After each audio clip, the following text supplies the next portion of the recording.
Well, finally, a story of a humble hero, 90-year-old paddock guard John Shear. He did something one family will forever be thankful for. John Hartung has a story from Arcadia. He's only 5 feet tall, but it takes a very big person to do what John Shear did. On March 12th, this 90-year-old paddock guard at Santa Anita saw a horse get loose. Shear jumped in front of a 6-year-old girl, pushing her out of the way, only to be trampled and kicked by the horse himself. I heard the little girl scream, and Dad shouted, "Are you all right, Foxy?" And she said, "Yes, Dad, I'm fine." But when she saw I had landed, all the blood spurting from my head. Shear spent 35 days in the hospital with a fractured back, pelvis, and cheekbone, and gashes to his head and left arm, injuries that nearly took his life. According to what my wife said, they didn't think I'd make it. 2 doctors said, no, he's not going to make it.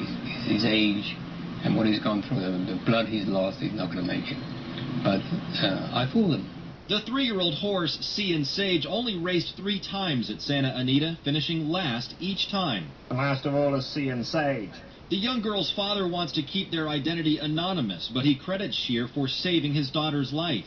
He even visited Shear in the hospital. He came up to the hospital, he was trembling, he was crying. I hugged him, I said, "I'm glad your daughter's safe, so don't worry about anything." It's been a long road to recovery for John Shear, his gait much slower now, a product of his injuries as much as Father Time.